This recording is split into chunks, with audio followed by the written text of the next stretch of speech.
reading goes like so. Jesus set out and went to the region of Tyre. He entered a house and did not want anyone to know that he was there. Yet he could not escape notice. But a woman whose little daughter had an unclean spirit immediately heard about him, and she came and bowed down at his feet. Now, the woman was a Gentile of Syrophoenician origin, and she had begged Jesus to cast the demon out of her daughter. But Jesus said to her, "Let the children be fed first, for it is not fair to take the children's food and throw it to the dogs."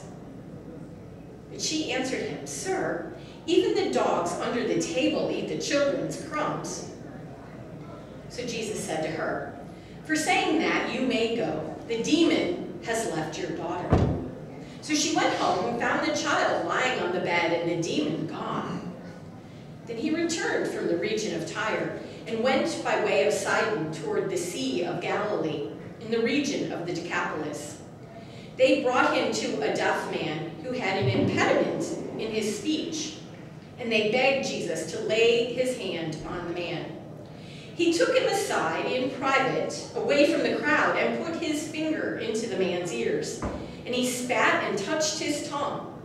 Then looking up to the heavens, he sighed and said to him, "Ephphatha," that is, "be opened." And immediately his ears were opened, his tongue was released, and he spoke plainly. Then Jesus ordered them to tell no one. But the more he ordered them, the more zealously they proclaimed it. They were astounded beyond measure, saying, "He has done everything well. He even makes the deaf to hear and the mute to speak." This is the gospel of our Lord. To me, this gospel text has many interesting dimensions. The one that I think is most concerning to me, or has always not set right in my gut, was Jesus talking so rudely to this Syrophoenician woman. He calls her a dog, and there are many theologians and writers who try to put it off by saying, "Oh, he just meant it in a cute, endearing, puppy-like fashion." But in all Scripture, the use of the word dog, and in the understanding of the people of the time, the Jews in particular of the time, they saw dogs as scavengers and filthy creatures who belonged in the alleyways. And so it really kind of sets apart in tone and in expectation how Jesus looked at, and how the others looked at this woman. Then the second part of the gospel text, Jesus heals a man who is deaf and mute, and he uses the word Ephphatha, and you probably heard what that meant. It said, "be opened." Now, to me, that is a fascinating piece of this whole text. And usually, in the telling of the story, people, we get the gospel texts in chunks, and sometimes we even skip parts of it, and we don't always hear the whole text. But the whole setup from last week and into this week is really one big story of how Jesus himself is learning and growing in his mission. And he himself is opened. He's open to newness and how God is expanding the mission. How it goes from being to the children of Israel to all people, to include the Gentiles and the others and the outsiders and the immigrants and the people who don't stand for the national anthem, and people who use various language, and people of varying political viewpoints. Jesus is saying to them and to us, we are welcome. God is embracing us all. And so that is really that notion of being opened. I want you to visualize with me for a moment. a camera. And I was kind of looking at our little guy here. He's got, if you see, this says camera eyes.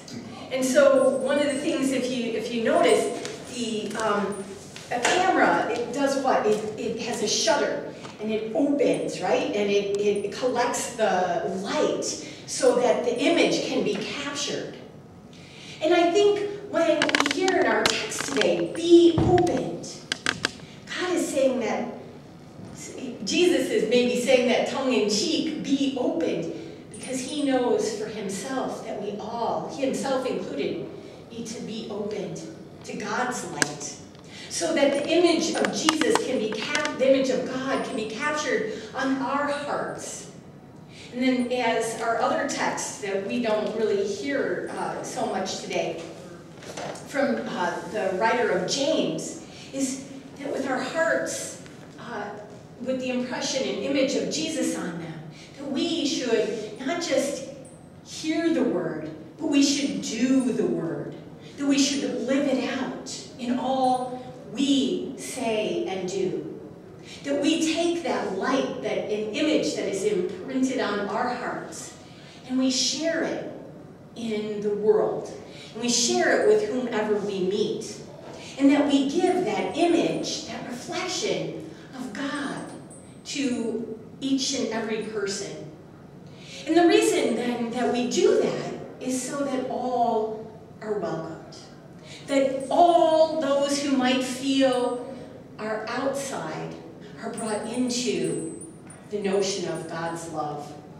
All are made to feel welcome. All are made to feel included in the great kingdom of God. That all are known as the beloved. And so sometimes where we need to start first with that picture, that image, is for ourselves. We need to hear for ourselves, not only that we're to be opened, but that we too are made in God's image, and we too are loved and included. Sometimes I think it's hard for us in that I know a number of people who think that by the things that go wrong in their life that God must not love them or not want to include them. But it becomes a balancing act, right? Where we have to really learn and trust and open ourselves to God's grace moving, not just through the world, but through our lives. And we have to be able to see that and embrace that and remember that that is reflected and an image that is cast in our heart. That the love of God includes us. And when we receive that love, when we receive that image, and it is imprinted there in our hearts, and we carry that with us, then we can be opened in such a way that we can authentically share that love. So we have to see God's love at work, take it in, and then give it back out. And that is the image of us being faithful Christians in this hurting and broken world. So that when we go on our way this week, I just want you to hear that word in your head. Ephphatha. Not Mufasa, but Ephphatha. It's be opened. When you receive the bread and the wine today, be opened to that love of God. Let it be in you. And then let it be you as you go out into the world to share and love others. Amen.